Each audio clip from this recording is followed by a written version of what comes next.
Hello, this is Matt on the Moon Lambo channel. I debated a guy on Twitter, and it did not go well. So normally when I make a video about a debate, since I'm not as active on Twitter as I used to be, I'll still make comments, but I haven't been doing as much engaging and having thoughtful discourse back and forth. It's more of a function of time. I spend a lot of time running the YouTube channel, but I actually did. And it did not go well. And it's regrettable. It was about the latest Ripple killer. And that's not what he called it, but anytime one of these new systems pops up, it's always known widely in crypto media as the Ripple killer. You see those headlines pop up all the time. And I always talk about that. I always address them. I always want to be aware of the competition that's coming into the space and what it might mean for Ripple, what it might mean for XRP. I'm very curious and interested about all this stuff. And so here's a sample headline. I'm not going to run through this piece in this video, but this is from Finance Feeds. Ripple's XRP losing competitive advantage. BIS and SWIFT going real time, with BIS being, of course, the Bank for International Settlements.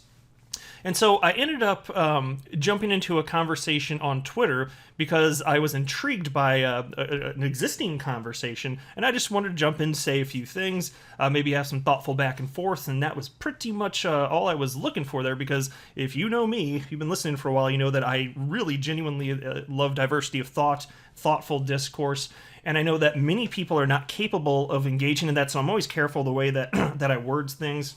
I don't want something to come off in a way that I didn't intend. Now, in this case, I ended up debating somebody who I actually respected within the space. I've actually highlighted him on the channel a handful of times because I just, in my newsfeed, come across things I thought he said that sounded kind of insightful. And so I wasn't expecting the back and forth that I got with him. And I'm referring to Arturo Portilla, who happens to be an attorney, which is why I've highlighted some of his stuff, because he's on the side of, hey, XRP is not a security very clearly.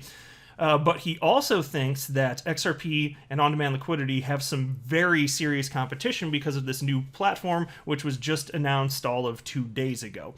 And so I'm going to run through the back and forth here. And I've actually got a lot to say. So the actual platform, which is called Nexus, and here you can see there's the official PDF about it. BIS Innovation Hub Nexus, a blueprint for instant cross-border payments. I was thinking about covering the debate and the specifics of this document all in one video, but I recognize if I do that, it could be over a 40-minute video. Now, when I start recording, I never know for sure how long these things are going to go, but I have a feeling it would go long. So what I'm going to do is break this up into 2 parts. And the reason I'm okay with breaking it up into 2 parts is because it doesn't matter in which order you watch these two, because this is going to be a breakdown of this conversation. The second video I'm going to make right after this, I read this whole document. I think it's 20 pages, and I'm going to run through, well, not the entirety of it, that would go too long, but I highlighted the relevant portions, and I will be putting a video out shortly after this one highlighting all of that. So again, it doesn't matter in what order you read it, but I do want you to know ultimately, yes, absolutely, I'm going to address the Ripple killer. Spoiler alert though, it is not a Ripple killer. It's a new competitor in the space. That's it. But I'll explain why as we go through here. But here's how everything ended. This is what Arturo Portilla tweeted out after we concluded the discourse back and forth, because at some point I did just walk away, and then I came back later and saw this. And so clearly it was about me, but he wrote the following. So yes, going back to not engaging with XRP sheeple. Impossible to make them see things from an objective perspective, especially when all they read is content produced by Ripple. And look, I do want to be clear at the outset here. I'm going to run through all this, but it's really to share the ideas that I have surrounding the topics that I wanted to discuss more in depth here. So none of this is designed to be an attack on Arturo. I don't like the way that he engaged with me, and I didn't engage back in the similar manner on Twitter. I just didn't. You'll see as I go through the specifics here. But I want to be clear. I'm also not going to be rude here on Twitter. I just want to share my ideas. Yes, I'm acknowledging I don't like his behavior, but it's not the end of the world. People just act like this. And I'm aware of this. That's why I'm always so careful when I do challenge somebody's ideas in a video in here. I'm always very careful at the outset to say, hey, I understand people act like this, just so you know, it's not an attack, right? And so that's just where I'm always coming from. I think most of you at this point probably know that. And so, if at any point during this video I feel if I sound like I'm angry, just know that I'm not. I don't get angry easily, to be honest with you. But if it sounds that way, please know that it's just passion and or excitement. I swear to you, that's all it is. Like I'm not mad. I'm not mad over any of this. All right. I was frustrated during some of the back and forth here because he was being rude, but that was it. But just want to be clear, this is not an attack, but I do want to get the ideas out here and discuss them. That's all I'm doing here. So this is not some sort of takedown of Arturo Perdilla. Not him. It's a takedown of his ideas, if anything. But really, I still don't know the entirety of what he believes, because things got so disheveled effectively. Like the conversation just broke down due to the attacks and stuff, that we didn't really get to the enough of the meat of it. So I want to share my perspective here, but. It really started from this. There was an XRP community member named Panos, at PanosMech. Who runs a blog too. I've covered some of his stuff, at least in part, and I think he does a really good job. He has a very firm understanding of how XRP is being positioned as a bridge currency by Ripple. I think he understands the correspondent banking system. He's demonstrated a higher level of knowledge than I think most have. And it's impressive, so I think it's cool. And so he put out a tweet about Swift Go, which I already covered in a separate video. Not going to break that down again in this video. Not going to talk about it here. But this is where the conversation began between Panos and Arturo Perdilla. And so Panos had this tweet about Swift Go, and Arturo Perdilla retweeted it, and he wrote the following: "Look, I like the idea that it's possible to avoid offshore account pre-funding through stuff like on-demand liquidity, but absent the needed liquidity in XRP world, it's just better and even cheaper to use the good old correspondent settlement method. I'd also be wary RE MCBDC settlement." And so I generally agree with that. Actually, on my channel, you may have heard me say many times that in terms of global adoption of on-demand liquidity with XRP as a bridge, the liquidity is just not there. So there are a couple major hurdles. I'd cite two of the biggest ones being lack of liquidity, supreme lack of liquidity, actually, and nowhere near enough what you'd need. I acknowledge that, sure. And then also there's regulatory uncertainty, right? And so if you're going to have global adoption with XRP as a bridge currency, ultimately, yeah, you need to have a way bigger crypto asset class, because right now XRP is just moving up in terms of the blend of price and liquidity as Bitcoin and the rest of the market goes. But yeah, I've always acknowledged that. If that doesn't happen, then this is a no-go. But we are counting on a bigger crypto pie, aren't we? We're counting on a market cap with, in the tens of millions for the crypto asset class, if not higher. And so Panos responded and wrote, "It will not happen overnight. Sure, there is a lack of liquidity right now to expand on-demand liquidity rapidly around the world, but it is increasing over time. There are far too many benefits of using on-demand liquidity, especially in illiquid corridors, than the old correspondent banking method." And that's absolutely true. I firmly agree with that. So I think we're all on the same page here at this point, that there's not enough liquidity for XRP, but in a world where it's adopted because there is sufficient regulatory clarity and there is sufficient liquidity, there are corridors that will benefit from this. And so right now, even today, there's clearly, like, Ripple's got dozens of customers utilizing on-demand liquidity and XRP as a bridge currency, and they see it as better than what the current options are. Now, I understand, of course, there's other competition out there, as I will be talking about, but this is the state of things right now. And so then Arturo wrote, "There are far too many benefits," and he put that in quotes. "Could you actually describe any? Please consider I already made reference to account pre-funding." And obviously, pre-funding of accounts is a problem. And so, yes, Arturo's citing, yes, he is already acknowledging that pre-funding is indeed an issue. So that's something we also all agree on. And then Panos wrote, "As Brad Garlinghouse has said to Citi, HSBC, and Chase at the top of Swift." And then he shared a Brad Garlinghouse quote here, which is as follows: "They are making a lot of money from other banks. We talk to banks, and 99.9% of them want Ripple to be successful because they're sick of paying these guys." And then he wrote, "It's about creating a level playing field for the rest, the 99% of financial institutions, and being able to source liquidity on demand and upgrading the whole infrastructure without taking the risks such as creating relationships and pre-funded accounts that take a lot of resources." And then Arturo wrote the following: Liquidity can already be sourced on demand in many corridors. You don't need XRP to solve that. I'm coming back to that one in just a second. You still need to create relationships with on-demand liquidity, so Ripple plus money transmitter plus partner exchange. So far, we only have the ability to avoid account pre-funding any other benefit. And so it's fascinating here that Arturo seems to not recognize that Panos's comments already acknowledge that liquidity can already be sourced the world over. In fact, that was why he shared Brad Garlinghouse's quote about 99.9% of banks wanting Ripple to succeed. Yes, liquidity can already be sourced globally. He's spot on, globally. And you know what? It's expensive. It's the largest banks on the planet that can afford to pre-fund Nostro accounts throughout the world, and the smaller banks pay their larger competitors to tap into that liquidity. Nexus does nothing to change this. Yet, Arturo presents the fact that liquidity is available as some sort of defense that on-demand liquidity doesn't make sense. This is an illogical argument. And so this is where I jump in.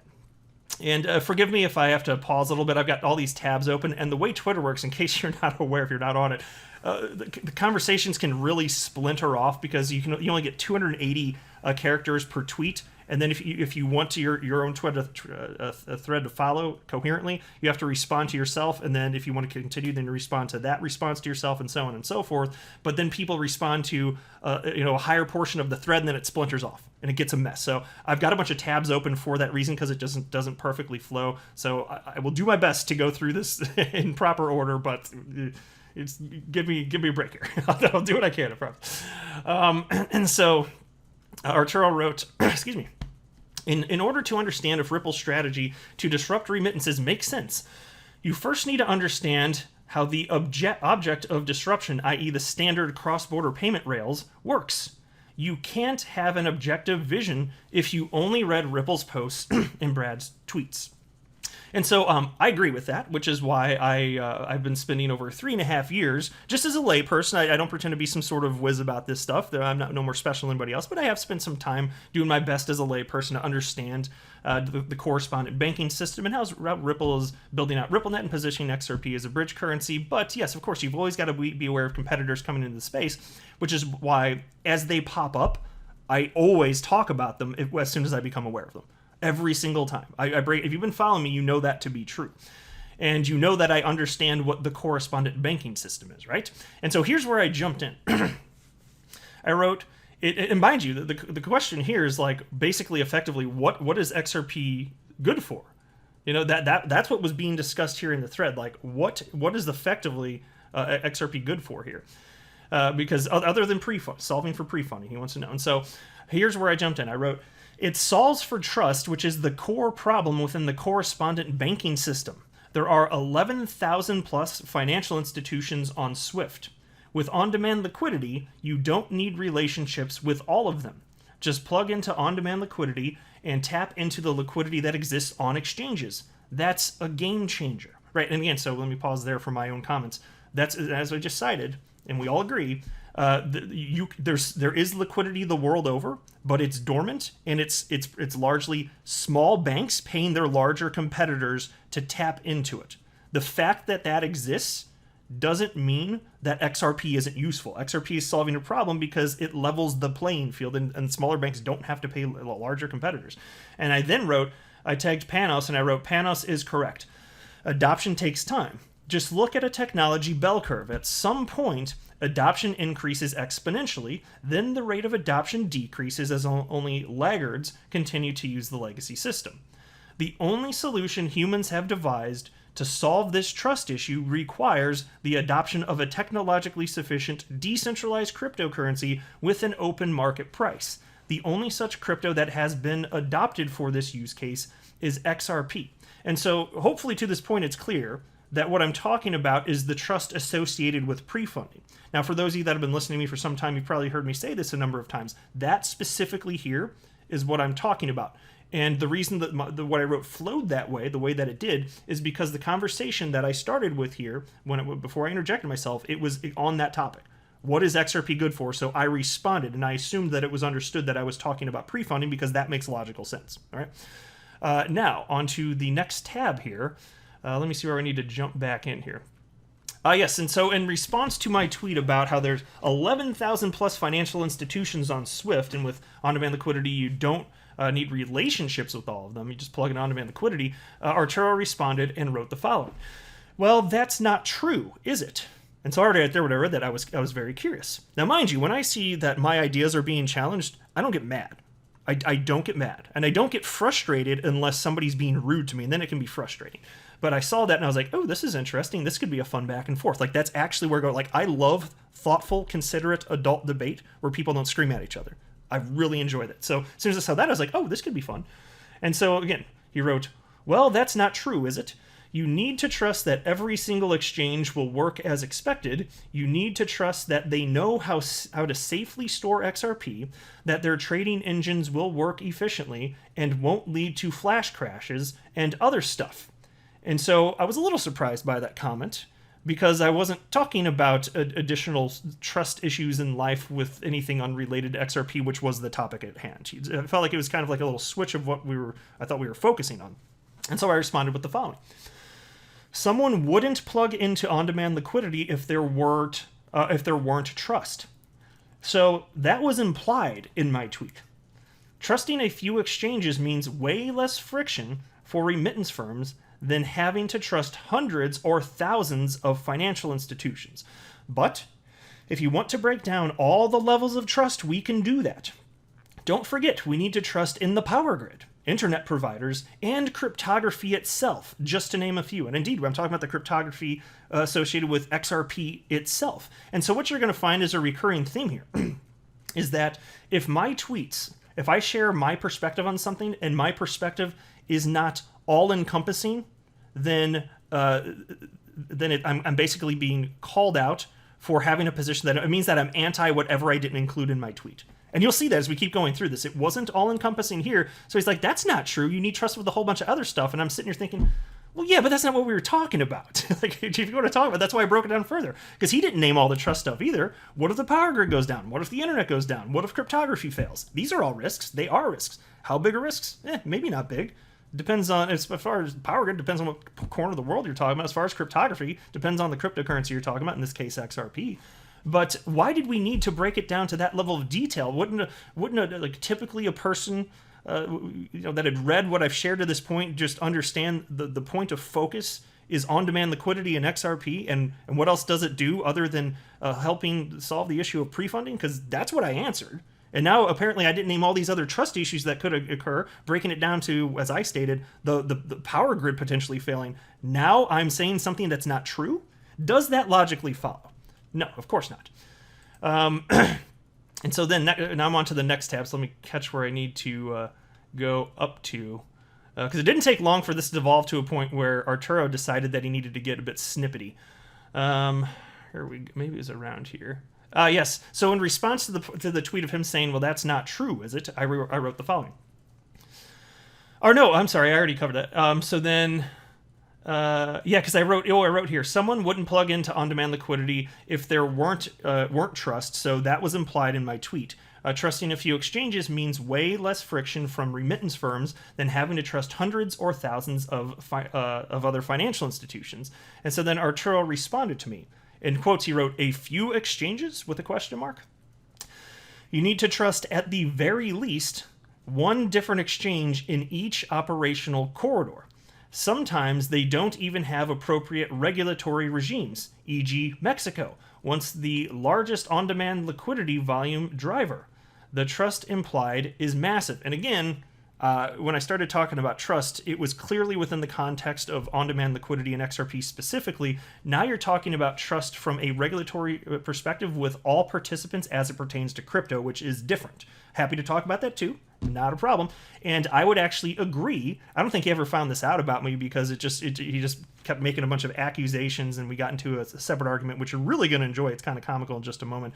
I ended up talking about tacos. You'll see what I'm talking about. Because the logical flow within his brain, it wasn't computing. but and I don't say that to be insulting, I promise, but the logic wasn't flowing properly. And so, but no, I see if you would have taken a little bit more time rather than just be insulting here, like the conversation would have continued if it were thoughtful. I would have wanted to continue it. But no, of course, I recognize that there are regulatory concerns. I've talked about that endlessly on my channel. And so if there are actual concerns, then I think the solution is not to throw away XRP and on-demand liquidity. I think the solution is to have regulatory clarity and to only open up only open up on-demand liquidity corridors where there is sufficient trust.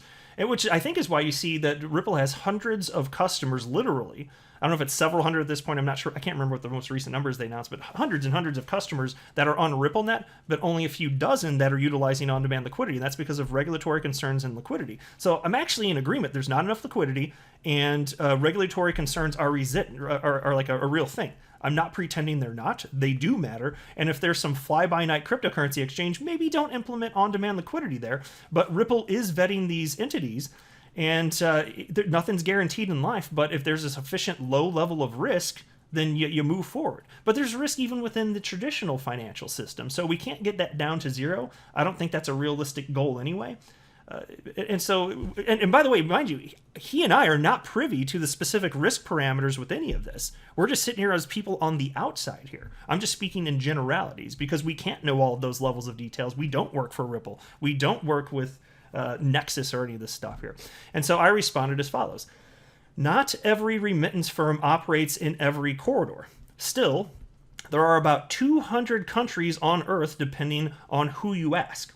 Trusting one exchange in each country requires way fewer relationships and way less trust than forming relationships with 11,000 plus financial institutions. Do you agree? And so to be clear, what I'm talking about there is within the legacy financial system, you don't have a relationship with every remittance firm and bank on the planet, of which there are over 11,000. And so if you want to send money to one of those entities that you don't have a relationship with, and thus means you don't trust, you can't send money back and forth, because you could send, imagine you send some the back, like, is it going to be fulfilled? Like, is it going to get to the end user? Is it going to get to the recipient? Or is like the bank or remittance firm going to hold on? There's all sorts of stuff that could go wrong. And so the idea of every bank or a financial institution, remittance firm, trusting 11,000 plus entities, never going to happen. We'd all agree on that, right? And so rather than trust the 11,000, let's say there's a world where XRP and on-demand liquidity widely adopted. Let's say that there's one exchange in every country, just for the sake of conceptually understanding what I'm getting at here. Because there are about 200 countries on Earth, but it does depend on who you ask, because not all countries recognize other countries. So if you Google how many countries are there on Earth, you're not going to get a firm answer. It's more like how many countries on Earth are there according to so-and-so. So that's where we're at. So I'm just using a round number, 200. So if you want to be able to send money into each of those countries, then you would need to have, I'm wording like this for the sake of simplicity. I'm not pretending there isn't a little bit more complexity. It's for the sake of simplicity on Twitter. That's why I started on this. But you got to understand, like, if there are 200 exchanges and one in each country, then you don't. What happens is, like, if you complete a transaction with RippleNet and on-demand liquidity, then once the transaction gets to the point in the process where it's at the recipient cryptocurrency exchange, where there is XRP liquidity, from that point, any bank and any remittance firm that is plugged in to the exchange can receive that. And so what I'm saying is, if you're on the sending side, you don't have to have all those relationships. It's more like if in a world where this is widely adopted, which isn't a guarantee, I admit that, of course, I know that. But in a world where XRP and on-demand liquidity is widely adopted, if there's an exchange in each country, the firms can just plug into that. And then if you're a remittance company, you just have to trust the exchanges effectively. And the money getting to the others. And I'm not pretending, again, I understand this might be a little oversimplified, but in a general sense, it's pretty true. That is better. What I'm citing here is better than having to trust 11,000 plus financial institutions. Because once it gets to the other end, again, it can splinter off wherever it needs to go. If it needs to go to a remittance firm or a bank, whatever it is, once it's in the destination country, bam, done. So there you go. And then I wrote, overcoming regulatory and liquidity issues is simply part of the adoption of this new technology.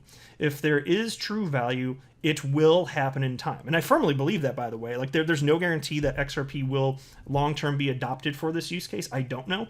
I'm just saying right now, it looks very promising. I'm seeing real-world success with it. And I'm not seeing a solution for settlement outside of pre-funding. So if you want to get rid of pre-funding, the only solution humans have devised requires the use of a technologically sufficient decentralized cryptocurrency with an open market price. You've heard me say that a few times, right? And it's true. And XRP is the only crypto that's being positioned for that. And so then Arturo responded with the following: I definitely don't agree. At least financial institutions must be regulated in order to integrate with SWIFT. Seriously, I'd trust 95% of the regulated institutions in this earth before trusting unregulated exchanges. What you are suggesting is nonsense. Yeah. Okay, so I'm not suggesting nonsense. What I'm suggesting is that Ripple, as they continue to roll out RippleNet on-demand liquidity, continue to take a measured approach, a slow rollout of on-demand liquidity before it reaches a point on the technology bell curve where it does increase at a more exponential rate. That's what I think makes sense. I don't think that they should integrate with unregulated exchanges, especially as it pertains to KYC and AML. It's know your customer and anti-money laundering regulations. I'm not saying that. So I feel like words are getting put in my mouth. And as far as what's trusted, look, I got to tell you, like, even if there is, because look, you can have situations occur where you have trust and then it's eroded because something bad happens. That can happen in the legacy financial system and with officially partnered exchanges. But we don't know what Ripple's vetting process is for this. And Arturo is making an assumption that they're partnering with exchanges that are not reputable. And look, even if that's true, I still say you don't throw the baby out with the bathwater. I say that you find fixes for all of this. Come into compliance, or if new regulations come out that are thoughtful, that regulate exchanges, like Gary Gensler, the SEC chair, is actually talking about, maybe some of that's perfectly reasonable. That's fine here. But understand also, entities that are operating within on-demand liquidity and RippleNet, they don't. It's not an either or. Like, they can use it if it's better, and it settles in real time. So if something stops working, like, you can be like, whoa, what happened with this whole Ripple mess? What's with this on-demand liquidity XRP mess? You can just stop using it. You just turn it off and you go back to the legacy financial system, because you're still going to have that set up, right? I mean, I don't think it's going to be one winner takes all. Different people want different things for different reasons, and there are people that just really are slow to adopt new technology. Like, this is going to be a decades-long experiment, and I don't know for sure how it's going to unfold. I'm just saying it looks good for Ripple at this point and XRP. That's my personal opinion. And if it doesn't unfold that way, okay. But again, at this point, it looks good. This is not nonsense. This is a perfectly rational position. It doesn't make sense to be calling my rational position nonsense. And then he wrote the following: you're quite literally just denying the non-minor risks associated with operating through on-demand liquidity, and I'm beginning to think you are doing it deliberately, which is actually scary AF. Look, it may bring some benefits to some corridors, but you just can't ignore the risks. And so here's him making an assumption that I was ignoring risks. In no tweet that I put out here did I say, these are not risks, I am not concerned about the things that he's claiming I'm unconcerned about. And here I am articulating it, but rather than ask me, hey Matt, hey Moon Lambo, what's your position on the risk here? Like, what's your stance on that? He didn't ask that, did he? No. He jumped into, wow, this is scary AF. You don't think any of this is risky. I didn't say that. Don't put words in my mouth. I don't like that. This is not how you have thoughtful discourse. It just doesn't work like that. And then to the next tab here. Oh, this is where it gets really fun. He wrote, by the way, please do not conflate SWIFT with the correspondent banking systems. Plural, apparently. SWIFT is just the protocol through which correspondent banks communicate, similar to RippleNet, actually. I insist it's naive to try to change things when you don't understand how things work. So here he is. He didn't bother to find out the degree to which I understand how the correspondent banking system works. He wasn't curious enough to ask that. He's saying that it's naive. So I'm being naive, talking about changing stuff when I don't even understand how it works. Except for anybody that's listened to me on this channel for any amount of time knows that, of course, I do understand the basics of the correspondent banking system, probably about this to the same degree that Arturo does. It's just, we're not working in the world of finance, neither he is nor I. But we got more than half a brain. He is a smart individual. I'll give him that for sure. He's definitely smart. But these assumptions about what I believe, and then so what has he called me so far? Naive. What were the other words that he used? I guess I don't need to go back and look it up, but you'll see as we go forward, it just degrades further. And so I ended up stating, I think I need to go down here. Oh yes, yeah. So as far as the messaging, like think about this, and I want to be clear before I even explain this further. And again, anybody that's listened to me for more than a hot minute will know this. I have broken down systems within the correspondent banking system that don't have anything to do with Swift. I've covered walled gardens. I've talked about it. Of course, that is correspondent banking. We're talking about the messaging from one entity to another. When we're talking about correspondent banking, it doesn't have to occur within Swift. I understand that. Most of the time when we're talking about correspondent banking as it pertains to Ripple and XRP, we are talking about Swift, though. We're not talking about small walled gardens, that most of which are just incredibly insignificant. But I have talked about them, and I do recognize what the correspondent banking system is. I learned that in 2017. Again, coming in having no background, I started researching furiously because I was just so curious about all of it. And then I figured it out. It's not a hard concept here. And so I broke that down, and then he said, again, yes, you are conflating things. Correspondent banking relationships can and do exist and communicate independently from Swift.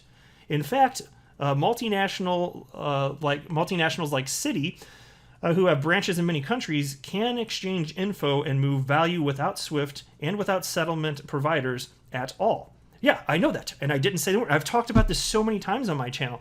Exactly. So for the big banks that have the liquidity, they don't have the problem moving money around the planet from their bank to their bank, even if it's in a different country and they need to convert from currency to currency. That's their dormant capital sitting there. The smaller banks, they're the ones that pay that.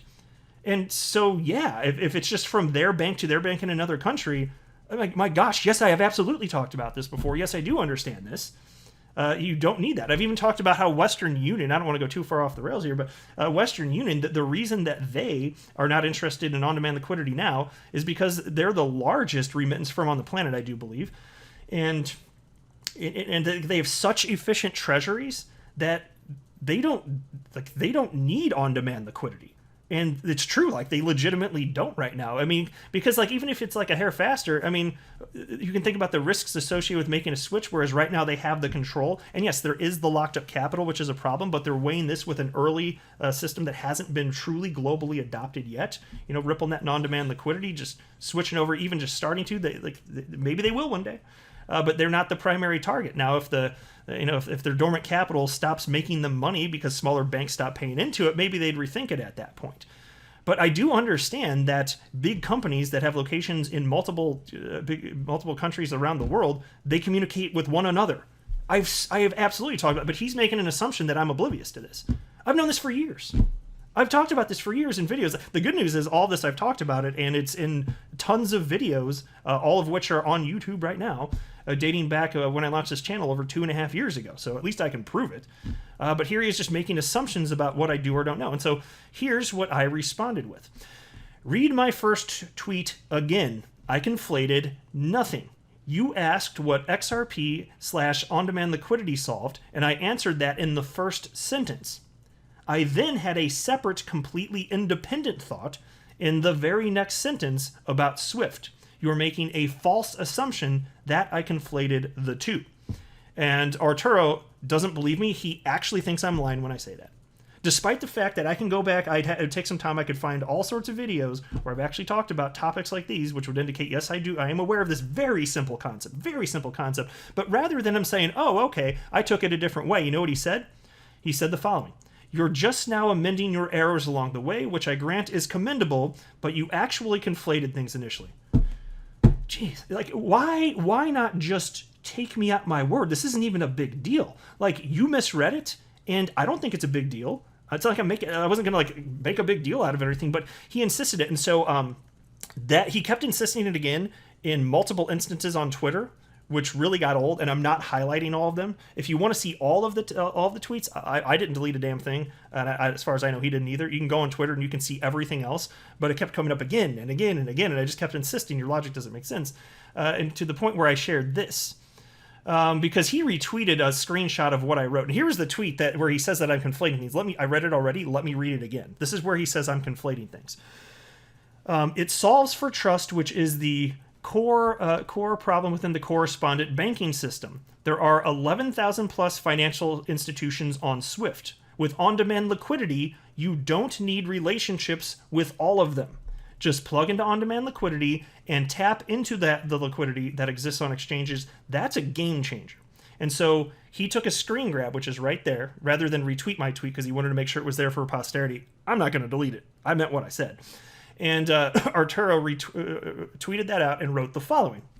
No, in capital letters with an exclamation point. This thing assumes that in order to connect to the correspondent banking system, you need to connect with SWIFT, which was his main proposition on why on-demand liquidity presented advantages over the correspondent banking system. Jesus Christ, people. And so there you can see his emotion is clearly coming out here. And we're no longer two adults that want to get to the truth of the matter and want to share ideas. That's no longer what this is. He wrote no in capital letters after having already said my opinions are nonsense and that I'm naive. And now he said, Jesus Christ, people.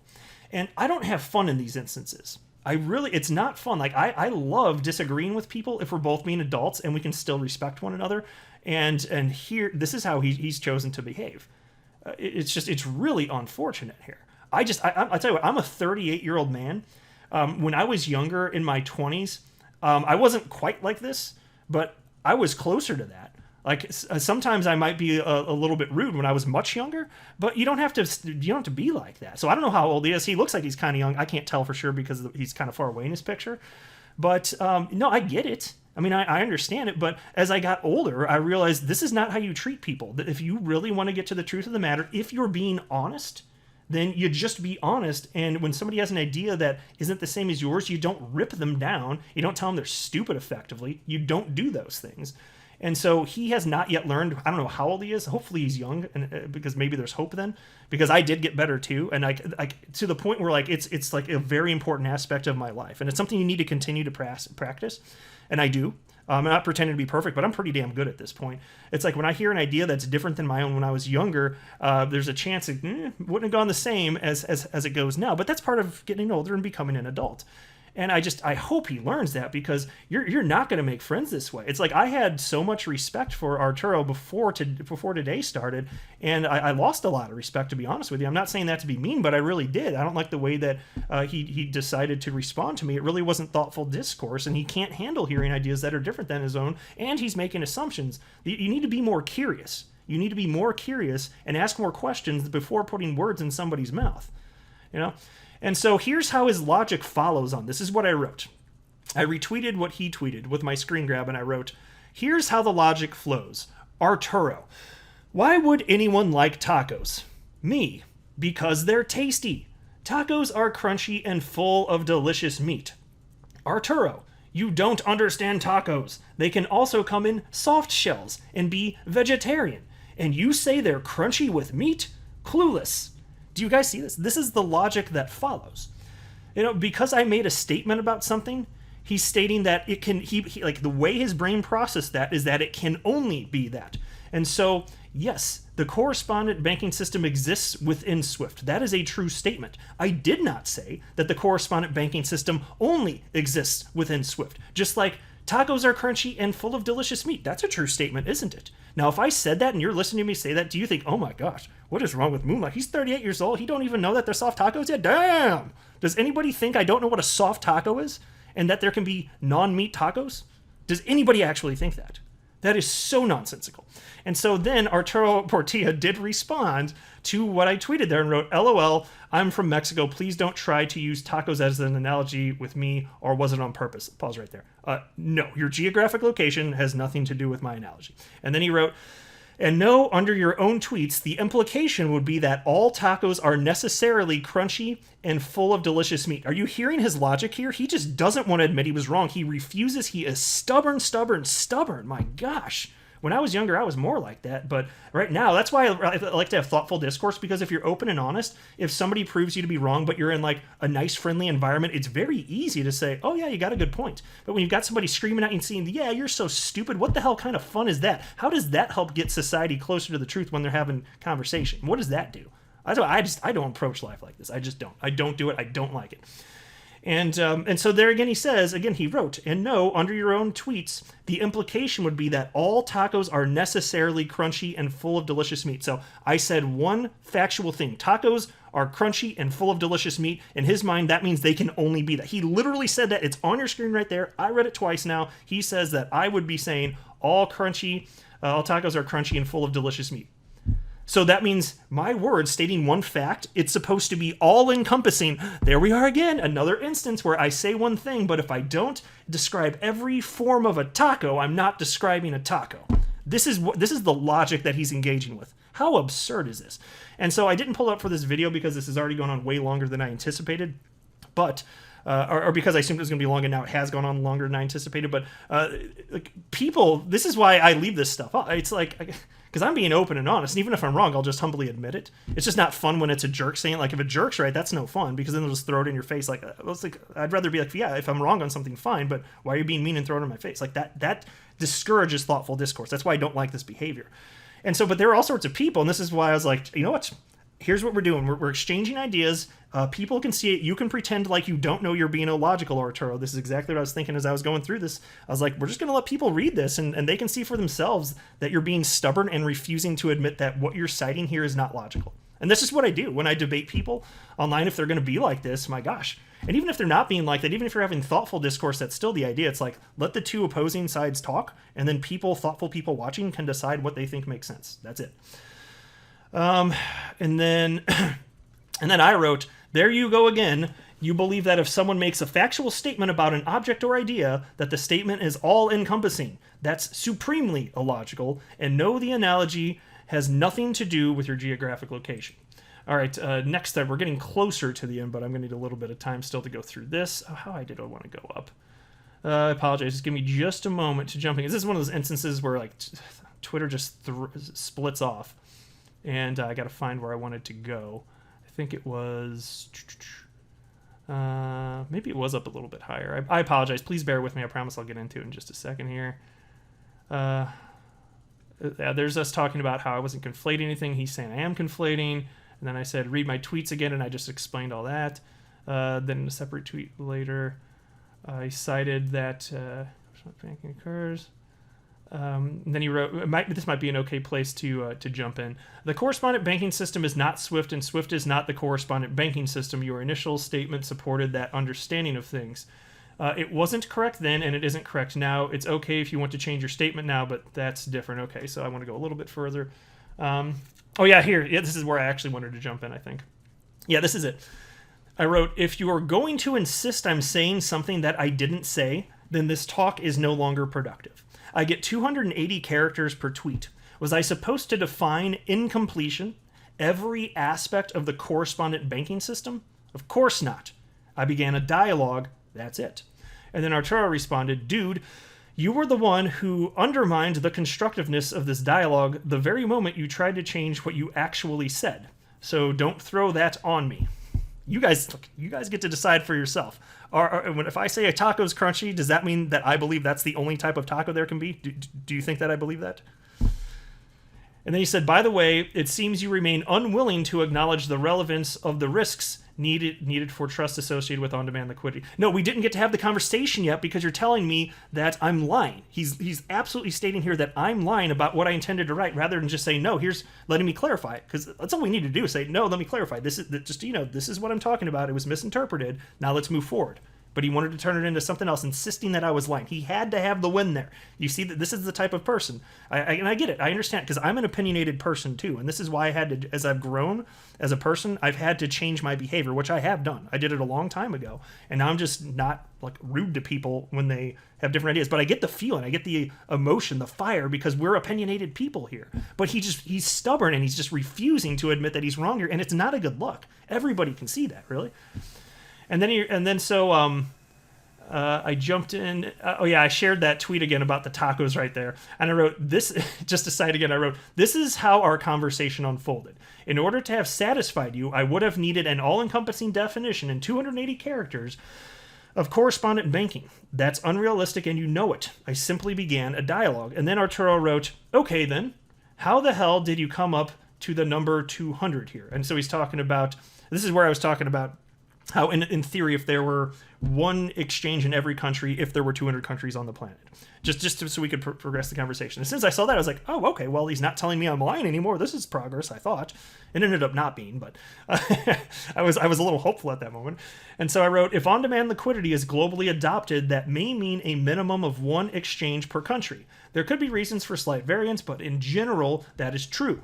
There are roughly 200 countries on the planet, depending on who you ask. Not every country recognizes every other country. In order to have on-demand liquidity in a country, you need a minimum of one liquidity pool. It could be an exchange, but it doesn't have to be. And so this is where Arturo just demonstrates that he doesn't understand how on-demand liquidity works. Check this out. But each country would need to be connected with every other country, right? Assuming there's only one single exchange in each country, which isn't the case in most countries, that would make up for 40,000 connections. Yeah, but you understand, if they're on demand liquidity, like it all already speaks to each other. So it already does. And no, not 40,000 connections. And then I did cite, though, here, I know MoneyGram is over 20,000 corridors, and that is true. Alex Holmes, MoneyGram CEO, cited that. But here's what I wrote.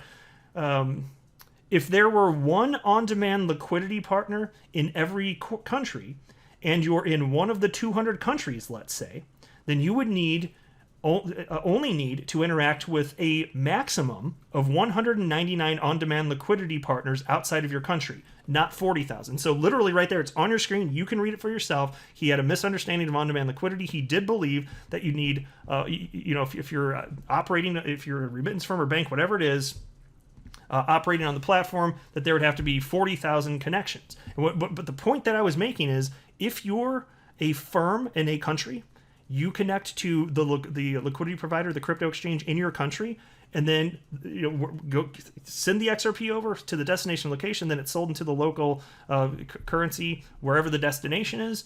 And so you can do that without having to know every other remittance firm, having a relationship with every other remittance firm and bank all over the country. So in this hypothetical situation, you need to be partnered up with the exchange in your country and be able to send money to 199 other on-demand liquidity partners outside your country. And that's assuming you want to be able to send money to every country on the planet in this hypothetical scenario, not 40,000. And then he wrote, that's from the perspective of MoneyGram, but it's just flawed and unreasonable to believe that each exchange will only serve one single money transmitting provider. And so I wrote the following. That's not what I'm saying. Each on-demand liquidity partner can settle to any number of financial institutions. The point is that the originating financial institution and the destination financial institution don't have to trust each other. Right? So you are solving for this portion of the trust, this idea. And this is why it's so useful using XRP as a bridge. And so again, that's what I was talking about. The whole time I've been talking about the trust associated with pre-funding of accounts, which is where the conversation started. I haven't deviated. And then he says the following. Yes, they bloody hell need to trust each other. They need to trust that the receiving financial institution is appropriately connected to the local last mile payment system. Regulators allow it to receive payments from a crypto exchange, complies with travel rules / does appropriate KYC, AML, CFT checks. And look, that's his tweet. And so I'm aware of all of that. That's what I'm saying. Regulatory compliance. I'm not disputing all of this. You're talking about other realms of trust. That's where you can go back. Okay, well, let's break it down. You have to trust that the power grid's going to work. Like I said, you have to trust cryptography works. Okay, fine. Why are we taking it down to that level? That wasn't where the conversation originated. And then to assume that I don't think that there's any additional levels of trust needed. That's an assumption on your part. I did not say that, and you didn't ask. You assumed it. And so then I responded and wrote the following. I thought we were talking about trust regarding XRP / on-demand liquidity and how there is no pre-funding required. So the trust is eliminated there. But yes, AML, KYC, etc. is in place with on-demand liquidity partners, of course. I also do understand or do acknowledge regulatory concerns. And so there you go. Ripple doesn't launch on-demand liquidity corridors unless they're confident there are no regulatory worries. I understand in the case of the SEC, they still got bit with the XRP security claims, but in terms of AML, KYC, that's all in place before launching a new corridor. And then Arturo wrote the following, and this is where he decided to be more insulting again. Here at on-demand liquidity partners really just adhere to a term sheet. There are ongoing compliance obligations that need to be appropriately met. Financial institutions fail to comply with them all the freaking time. There is trust involved. Stop pretending there isn't. It's naive and childish to believe there isn't. I never said that I didn't believe that, but now I'm naive and childish. You've got to slow down. Arturo, you need to be more curious. You need to not put words in people's mouth, and you need to be less abrasive. You don't need to be rude. You know, you're breaking down conversation here. I don't want to talk to you, frankly, anymore. Like, it's not fun. Like, I engaged because I thought it would be fun. You made it not fun. I did not enjoy that. I absolutely did not enjoy that. But I do want to share my ideas, and I do want to talk about this, so I'm here making a video about it, or at least I can't get yelled at by you. I mean, I guess you could jump in the comment section. If you want to, go ahead. You do whatever you want. But no, of course, I do recognize all of that. I get the risks, but just because there are risks, it doesn't mean you don't move forward with innovative technology. Of course you do. You do. You deal with the risks, and you increase regulatory compliance issues if they exist. Of course you do. And he's even acknowledging that there's issues within the existing financial institutions they fail to comply with. He said that in the last tweet there. Yes, that's correct. They absolutely do. It doesn't mean you throw out the existing financial system either. And so then he wrote, or wait, no, I wrote from each on-demand liquidity endpoint, the money can settle to any number of financial institutions. Again, the primary benefit being that you've solved for trust in such a world where on-demand liquidity is widely adopted. And again, like I've said a billion times, I'm talking about the trust issues associated with pre-funding. And then Arturo wrote, oh God, that's wrong in so many different levels that it's hard to even appropriately address how wrong it is. And so by this point, I'm just like, my gosh, I am a bit irritated and frustrated by the lack of level, like calmness and civility. You can tell that there's, by the way he's writing all of this, it's very clear that there is some serious emotions going on. And so I wrote the following. No need for the oh God and Jesus Christ stuff. Just articulate your position. I don't enjoy dialogue when there is clearly emotion at play. I prefer calm, thoughtful discourse. And so I didn't dig back at him. I didn't, in any of this, I never dug back at him, and I didn't in this video. I'm sharing my opinion, and I think there's room for improved dialogue in the future for him. But I'm done getting yelled at. So that's why I unfollowed him, and after this, I plan to, I'm not going to block him, but I just don't want to see him in my news feed because it was rude enough, and I was like, I don't need this in my life. I don't think he's like, people don't just like change. In fact, if anything, he'd probably disagree with what I'm saying. You're like the behavior he had here. Most people that act like this, they would argue that it's fine rather than saying you're right. I'm sorry. You don't usually get that, so I'm not expecting it. He doesn't have to. I'm not demanding it. It's perfectly fine. But I don't want to deal with it, is what I'm saying. But I did want to share my opinion on all of this, so I made a video. And so then somebody named GoPro Human responded to me and wrote, Matt, have you looked at / reviewed Arturo's BIS / Nexus thread? And I have, but at that point I had not. And I'm going to talk about that in a separate video. Arturo Portillo wrote, of course he hasn't. He only reads Ripple blog posts, hence his misunderstanding of the entire cross-border payment system. Now, how insulting is that? Why do you need to talk to a person like that? Of course he hasn't? How presumptuous of you that I should have magically come across your thread and then read it. Just, ooh, I'm licking my lips. I can't wait to read this. Like, how presumptuous is that? My gosh. Look, I'm not bragging here, but I have something like 66,000 people following me on Twitter, and my notifications blow up nonstop. On top of that, like my thread, my gosh, like even when I go through the homepage, it's like you think, like with everybody and all the people that I follow on top of that and everything I'm tagged in, that I was supposed to have come across this, something you posted a few days ago and have read it. You really believe that. And then on top of that, you want to insult me by stating that I only read Ripple blog posts, hence misunderstanding. You clearly don't know a damn thing about me. My channel is dedicated in part to talking about all of the competition out there and breaking it down the best I can. That's it, as a layperson. And we can do this. It's like the way that I've been positioning this channel forever is that, yes, everyday Joe Schmo people can learn about this stuff and have informed opinions. It's okay to have an informed opinion, even if it's not part of your career. You know, you don't have to, but you continue learning. Like, I don't pretend I know everything, and I am willing to be proven wrong. Actually, that's fine. I just don't like it when it's people that want to do it to throw something in my face, which seems to be the route that Arturo's going. And so So then GoPro Human responded, and I do appreciate this comment, by the way. He responded to Arturo and wrote, "You don't know Moon Lambo. He's reasoned and dispassionate. Just have the conversation. He is genuinely only interested in truth. You are the only one in this conversation emotionally attached to your position. Calm down and talk." And I want to say thank you very much, GoPro Human. There were a lot of comments along those lines. But I did want to say thank you. I really do appreciate that. And then somebody named Leonardo Olivieri, I hope I pronounced that right, responded also and wrote, couldn't agree more with this statement. So Leonardo, thank you to you as well. And then GoPro Human wrote, too bad. Would really have liked this conversation to happen. It's important. Yeah, I agree, which is why I decided to make a video about this ultimately.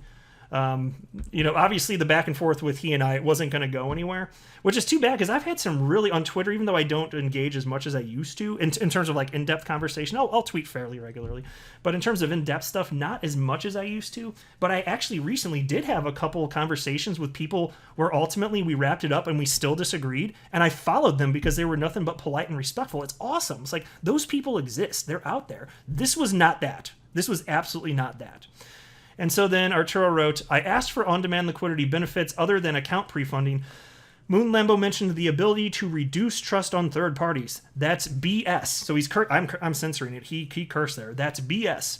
As I explained with lots of detail, he wouldn't see that, nor he would mention other benefits. So that's the end of the conversation. Other benefits. I could have gotten to other benefits of which there's a few benefits. Sure. We didn't get to a point where I could have said that. And now the fact that we didn't get to that point means that, like, what am I, some sort of, like, what? What are you even saying here? Because I didn't cite other benefits. We didn't get to that part of the conversation. It got shut down because you were being rude and because you were insisting that I was lying over and over and over again. And I know that I wasn't. I know what I meant. And I know that I've espoused all these things on my channel for years. And I know people listening to this right now know that. But you made assumptions, Arturo. It's just, you got to slow down, be more curious. Like, I hope you learn how to engage more thoughtfully as you get older. I really do. I really do hope for the best for you. And so again, to wrap this up, I think that's the end of it here. But look, none of this intended to be an attack, but I wanted to say my piece on this. And I think it's a good learning opportunity for how not to behave in life. Because if you behave like this, like, people watching can see his like when I got to the part about the taco, how they can only be crunchy, like, people watching this and people that read that on Twitter, they know he's wrong. And so he's being a stick in the mud. And I've said this on my channel before, not about him. But people, when they refuse to admit they're wrong, the people observing that, they know. And they know that they can't trust you now because you're not being intellectually honest. And so it's better, even though it doesn't feel good to admit you're wrong. I get that. I understand that. It's not fun ever. It's better to do that because you're not going to be trusted unless you do that. That's the right way to go through life. We're not all perfect. And so what makes it easier to foster an environment where one can admit they're wrong? How about thoughtful discourse? This was not thoughtful discourse. This was not. It really was not. I'll wrap up there, though. I am not a financial advisor. You should not buy or sell anything because of anything I say or write. That would be a very, very, very bad idea. Until next time, to the Moon Lambo.